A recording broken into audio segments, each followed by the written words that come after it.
Hey folks, well, first I'd like to thank the new subscribers. I've got quite a few this week, so if you've got a channel, put a comment in the comments below and I'll check your channel out, especially if it's something related to what I'm into, like the carving and all the other things that are in my playlists. And I would also say, if you check the other comments out in the comments below, a lot of the people have got channels, gardening channels, whatever it is, and you know, various other things, so well worth checking out. Might be something to interest you and go and have a look at. I've just had a quick look round and did a bit of a harvest. I've still got stuff to harvest, which is good. This month's been particularly good, really. It's still mild. We've got plenty of the weather's in 20s in daytime and we're only getting down to 8s. We did have some 4s and 3s last week, but there's no frost in the forecast, so I'm leaving stuff to keep going as long as it will. But I will get on with it, and I will say it's nice to be nice. So guys, I thought we'd have another quick look round and see what's happening, what's going on and what's not, what's finishing. I'm still getting some tomatoes next year. I need to be doing sauce. We had more than we could use this year for a start. The 2 potatoes that I planted, they're coming on well. It's doing a bit better. And the ones that I planted that were just little stalks, one's coming through, but I don't know whether slugs had top off that. It's quite likely. And this was that experiment with the tomatoes and carrots. Now these have been in a while, but I've got a result, you know what I mean? The tomatoes and the carrots. There's a few there, and there's a few in there that are just carrots on their own. Still getting some peppers ripening. That's the house tomato that I transplanted. We're getting loads of spring onions, although these are quite big now. We've just had some with some rocklet, so that's quite good. I haven't pulled the rest of these yet, these Titan squash. I'll show you them though. I'll just show you back at the Spudomatic. So what I've got going on at Spudomatic, now I'll mention it again, if I would have collected everything off this, all potatoes when they were ready and stored them, then I would have had a good few crops out of it. I mean, these are ready now, or a lot of them are ready. These are multi-sown beets,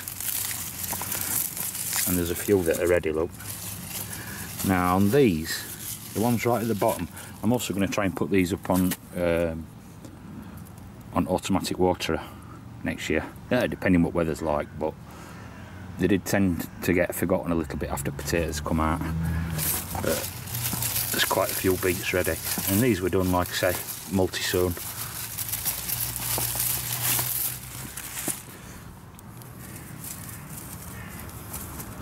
I'll pull all them that are big enough as it goes. Now this bucket at the top were planted at the same time as them at bottom, but it were a lot more dense. In fact, there were twice as many I put in here as I did in bottom one. So for denseness, I shouldn't really have gone that dense, but I'm still getting beets off it, you know. And again, more spring onions, which now these are quite large. But that saves my onions what I've planted over winter, what I've saved and dried for winter. We're still using these, you know what I mean? So that means my other onions will last longer. That's another one I'll take. But also, I put these beans in, which I thought were really late. Now, alright, it is getting late now, and they just started putting beans out, look. But it's all in flower, so with luck I'll get some beans off these as well. This one did quite well. Well, these, I put four plants in here, so they did quite well. We've had beans off them regularly, you know what I mean? But it just gives you an idea of what could be grown in that space, because after them potatoes came out, I'll put anything I want in, can't I? I mean, beets have worked quite well in there, onions work well in there, beans are working well in there. After potatoes, providing I get the potatoes in early enough, out early enough. But that's another project I've got to do. That I've got to build a frame up there, and as I say, I should get 16, 20 buckets on there. So that'd be quite interesting to see amount of food what you can get out of there, you know. And there's a couple of pound of beets there, should imagine, maybe more. They're not big beets, but all the same, pretty good. And the tate and squash, that's a big one, isn't it? That's ripening up. It's still got some growth on it, so I'm not going to take it down, although my grapes have suffered, because it went all the way up through grapes, and so did the other one actually, it weren't just that one. But there's that one there, there's another one here, and there's two more behind there, and there's one at end. So I've probably got 6 off it. There's another one here, a little one, which might or might not develop into anything. I doubt it will. That one might get carved. Still got other things to harvest. There's this yak on, and somewhere in there, in that patch where the squash is, because I just planted one Tahitian in here, but there were some, or there are some sweet potatoes. Don't know how well they'll do or have done, but they're growing, so they are in there. There's another squash, and then that one there, and that one there. That one had grown under there, so I broke it off, but it's still on plant, so I'm going to leave it on plant. But it had grown underneath this piece of board. So I don't know if I'm going to get anything off at sweet potatoes.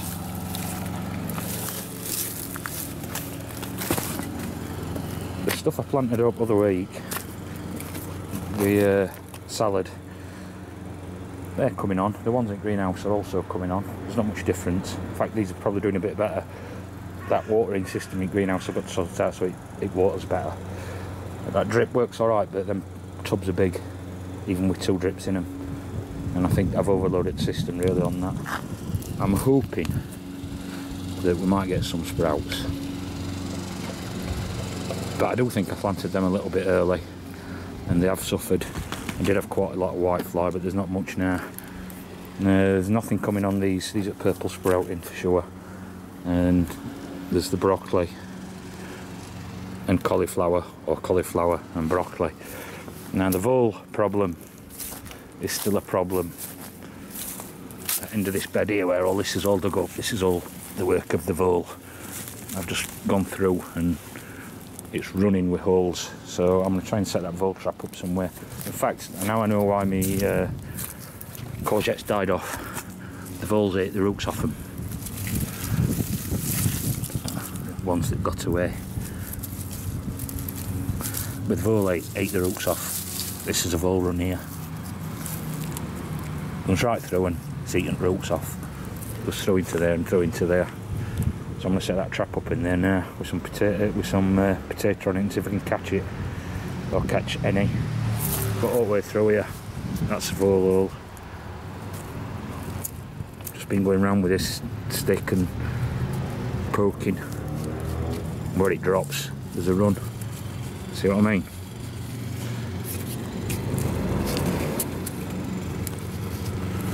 That's the only problem I find with not digging, because when you dig, you know.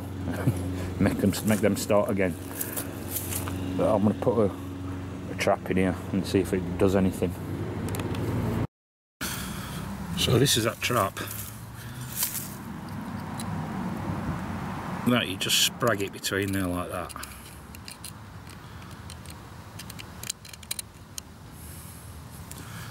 And that holds it open when the vole comes along, in theory.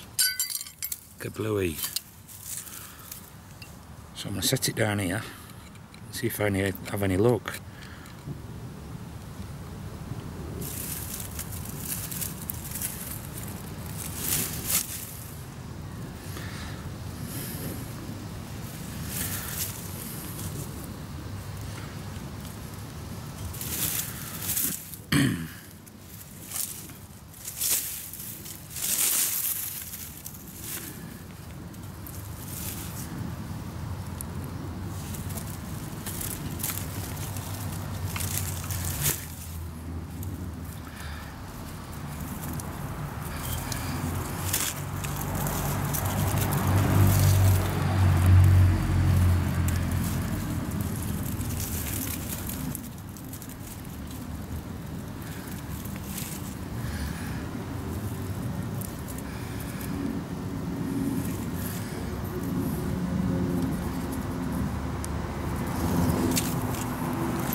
The run runs through there, yeah.